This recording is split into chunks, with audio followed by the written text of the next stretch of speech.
अब अगर हमने एक बार लीनियर रिग्रेशन मॉडल को बना लिया तो हम चाहेंगे कि इसको हम इवेल्युएट करके देखें कि हमारा लीनियर रिग्रेशन मॉडल कैसा है। तो इसके लिए हम इवोल्यूशन मैट्रिक्स का यूज करेंगे। हम 6 प्रकार के इवोल्यूशन टेक्निक्स का यूज करते हैं। Mean square error, root mean square error, mean absolute error, mean absolute percentage error, R2 square और एडजस्टेड R2। याद रखिएगा इंटरव्यूअर का ये one of the favourite question है जब भी वो लीनियर रिग्रेशन या कोई बेसिक मॉडल के बारे में पूछते हैं। तो जो भी रिग्रेशन प्रॉब्लम होती है उनमें जो मैट्रिक्स यूज होती है वो यही होती है। तो मैं आप सभी से निवेदन करूंगा कि इस वीडियो को बहुत ही ध्यान से देखिए। अभी हम एक एक करके इनके बारे में बात करते हैं। तो सबसे सिंपल होता है वो होता है हमारा मीन स्क्वायर एरर। इसमें हम कुछ नहीं करते, ये हमारा y एक्चुअल है, y एक्चुअल में से y प्रेडिक्टेड को माइनस कर रहे हैं, फिर जो रिजल्ट आ रहा है उसका हम स्क्वायर कर रहे हैं और उसको डिवाइड कर दे रहे हैं नंबर ऑफ ऑब्जर्वेशन से। तो ये हो गया हमारा मीन स्क्वायर एरर। ठीक है, लेकिन क्या होता है स्क्वायर की वजह से क्या होता है, क्योंकि आप एरर को स्क्वायर कर रहे हो। तो यदि आपका एरर 4 था, ठीक है, एक एरर आपका 4 था और दूसरा एरर आपका 2 था, यानी कि y एक्चुअल में 4 था, आपने प्रेडिक्ट किया 2, तो इसका रिजल्ट कितना आएगा 2। लेकिन आप क्या कर रहे हो 2 का स्क्वायर कर दे रहे हो, 2 का स्क्वायर 4, यानी कि आप एरर तो ज्यादा दिखा दे रहे हो लास्ट में। ठीक है, तो ये स्क्वायर डिफरेंस ले रहा है, ठीक है, और ये प्रेडिक्ट कर रहा है, तो ये इतना ज्यादा कारगर नहीं साबित होता है। ठीक है, तो हम मीन स्क्वायर एरर ज्यादा यूज नहीं करते हैं, लेकिन सबसे बेसिक यही होता है, इस वजह से ये पढ़ाया जाता है। इसकी जगह हम रूट मीन स्क्वायर एरर का यूज करते हैं। तो हमने सिंपल क्या किया, ये जो पूरा है ये क्या है, ये मीन स्क्वायर एरर है, क्योंकि हमने एक बार यहाँ पे स्क्वायर किया था तो हमने उसका रूट कर दिया, तो हमारा जो स्क्वायरिंग हुआ था वो नलीफाइड हो जाता है। ठीक है, तो ये बहुत ही ज्यादा यूज होता है कभी भी किसी भी रिग्रेशन मॉडल में, रूट मीन स्क्वायर एरर। अब हम आगे बढ़ते हैं। अब उसके बाद देखते हैं मीन एब्सोल्यूट एरर। अब देखिए हम ऐसा क्यों नहीं करते कि हम पहले स्क्वायर कर रहे हैं फिर उसका रूट कर रहे हैं। ठीक है, तो इससे दिक्कत क्या होती है कि जो हमने स्क्वायर करने की जरूरत हमें एक्चुअल में क्यों पड़ी, क्योंकि जब जितना ज्यादा हम स्क्वायर करेंगे उतना ज्यादा एरर टर्म में पेनल्टी पड़ेगी। जैसे मैंने आपको ग्रेडियंट डिसेंट में बताया कि जितना ज्यादा आपका बड़ा एरर होगा तो उसमें उतनी ज्यादा पेनल्टी पड़ती है। तो इसकी वजह से जो आउटलायर ट्रीटमेंट होता है काफी ईजी हो जाता है। तो इस वजह से हमने मीन स्क्वायर एरर और रूट मीन स्क्वायर एरर का यूज किया। लेकिन कुछ केसेस में हम मीन एब्सोल्यूट एरर का भी यूज करते हैं, ताकि वो सबको इक्वल इंपॉर्टेंस दे। जिसमें ज्यादा एरर है उसको भी इक्वल इंपॉर्टेंस दे, जिसमें कम एरर है उसको भी उतनी इंपॉर्टेंस दे। वहां पे हम सेम ले रहे हैं y actual minus y predicted, और उसके बाहर हम उसका एब्सोल्यूट वैल्यू ले रहे हैं, यानी कि प्लस आई या माइनस आई, ये बाहर प्लस पॉजिटिव वैल्यू ही दिखाएगा। ठीक है, लेकिन जहां पे हमें आउटलायर का ट्रीटमेंट करना हो वहां के लिए हम मीन स्क्वायर एरर या फिर रूट मीन स्क्वायर एरर का ही यूज करेंगे। ठीक है, तो ये डिफरेंस आप जरूर समझ लीजिए। अब कुछ केसेस में क्या होता है कि हम परसेंटेज वाइज एरर देखना। अब मैं कह रहा हूँ कि 200 का एरर, मैंने एक गूगल का प्राइस प्रिडिक्शन किया कि गूगल का स्टॉक प्राइस 200 जाएगा, उसका जो एरर आ रहा है वो 200 आ रहा है। 200 का एरर क्या कैसे समझेगा, मेरे को नहीं पता, अगले बंदे को नहीं पता कि गूगल का भी प्राइस क्या है। देखिए, अगर गूगल का प्राइस $1000 का है और मैं कह रहा हूँ 200 का एरर आएगा, तो यानी कि या तो 200 ऊपर जा सकता है या 200 नीचे जा सकता है। तो इससे समझ में नहीं आ रहा। ठीक है, और यदि गूगल का प्राइस 1 लाख है और उसमें मैं 200 का एरर दे रहा हूँ तो बहुत कम एरर है, तो मेरा मॉडल बहुत अच्छा परफॉर्म कर रहा है।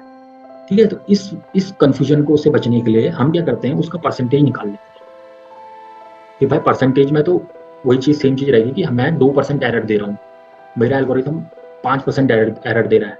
तो सिंपल हम मीन एब्सोल्यूट एरर ले रहे हैं, ये पूरा मीन एब्सोल्यूट एरर हो गया, और इसको हम मल्टीप्लाई कर दे रहे हैं 100 से, तो ये हमारा क्या आ जाएगा, परसेंट में आ जाएगा। ठीक है, लेकिन ये भी क्या होता है, ये भी रोबस्ट नहीं होता आउटलायर के लिए। तो आउटलायर, जब भी आपकी डेटा सेट में आउटलायर है तो आप मीन स्क्वायर एरर या फिर रूट मीन स्क्वायर एरर का ही यूज करें, और अगर मैं तो ये रिकमेंड करूंगा आप रूट मीन स्क्वायर एरर का ही यूज करें। अब मेन जो चीजें आती हैं, ठीक है, इनसे भी बेहतर है एक, तो वो क्या है, आर स्क्वायर को हम कहते हैं कोफिशिएंट ऑफ डिटर्मिनेशन।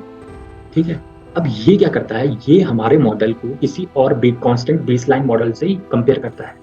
ठीक है, यानी कि हमारा मॉडल मान लीजिएगा ये है, ये कोई हमारा मॉडल जा रहा है। ठीक है, माफ़ कीजिएगा, ये हमारा हमारा मॉडल ऐसे जा रहा है, ये है हमारा मॉडल जो रेड लाइन में है। तो ये इस मॉडल को कंपेयर करेगा, लाल वाले को कंपेयर करेगा ब्लू वाले से, कांस्टेंट बेसलाइन मॉडल से, जहाँ यानी कि ये चूज करेगा कि मीन ऑफ द डेटा, यानी कि इस पूरी डेटा की मीन से एक लाइन गुजार देगा, उसको कहेगा ये कांस्टेंट बेसलाइन मॉडल है। ठीक है, तो इन दोनों से कंपेयर करता है, तो इससे क्या होता है, हमें कंपेरिजन मिल जाता है कि हमारा मॉडल बेहतर कर रहा है या खराब कर रहा है। ठीक है? तो इसका फॉर्मूला क्या होता है, R square equal to 1 minus mean square error of model जो हमारा रेड लाइन से आ रहा है, और mean square error of base line model जो हमारा ब्लू लाइन से आ रहा है। ठीक है, अब इसका मतलब क्या होता है, यदि इसकी जो वैल्यू होती है वो नॉर्मली 0 से 1 के बीच में आ रही है, तो यदि मेरा आर स्क्वायर 0.3 आ रहा है, इसका मतलब क्या है कि जो मेरा y है, जो मेरा y प्रिडिक्ट किया है, वो 30% हमारा x को प्रिडिक्ट कर सकता है, 30% ऑफ x को प्रिडिक्ट कर सकता है। यानी कि आर स्क्वायर जितना ज़्यादा अच्छा होगा, 1 के जितना ज़्यादा करीब होगा, उतना ज़्यादा बेहतर होगा। अब हम चलते हैं एडजस्टेड आर स्क्वायर को।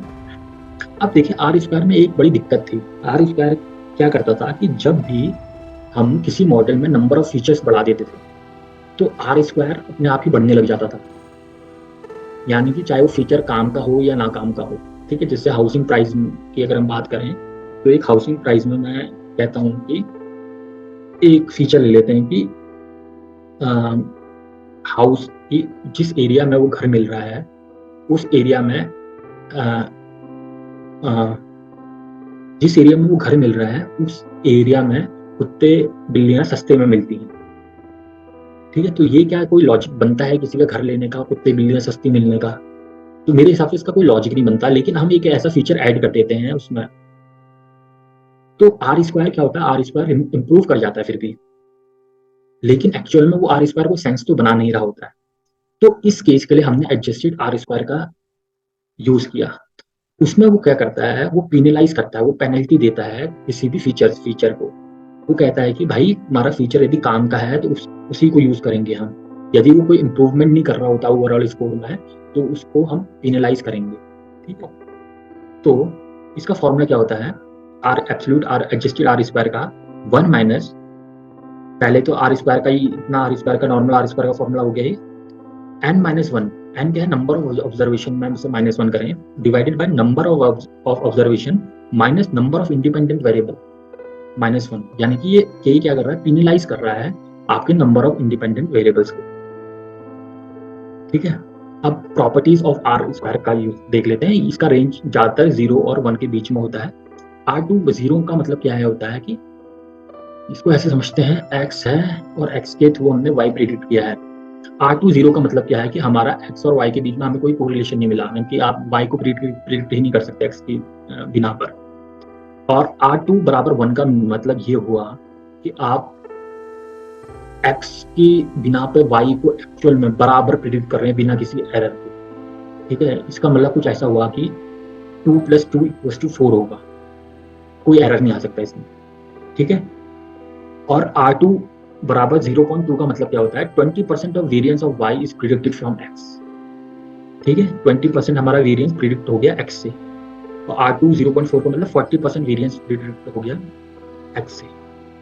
ठीक है, तो नॉर्मली जो R2 का स्कोर होता है वो -∞ to 1 होता है, अगर ऑर्डिनरी लॉर्ड स्क्वायर हम यूज नहीं कर रहे हैं। ठीक है, तो यहाँ पे हमारा खत्म होता है कि हम कौन कौन सी मैट्रिसेस यूज कर रहे होते हैं। और यदि आप मेरे से पूछा जाए तो इसका जो सीक्वेंस होता है वो ऐसा होता है, सबसे पहले हमने देखा मीन स्क्वायर एरर, फिर रूट मीन स्क्वायर एरर, फिर मीन एब्सोल्यूट एरर, फिर मीन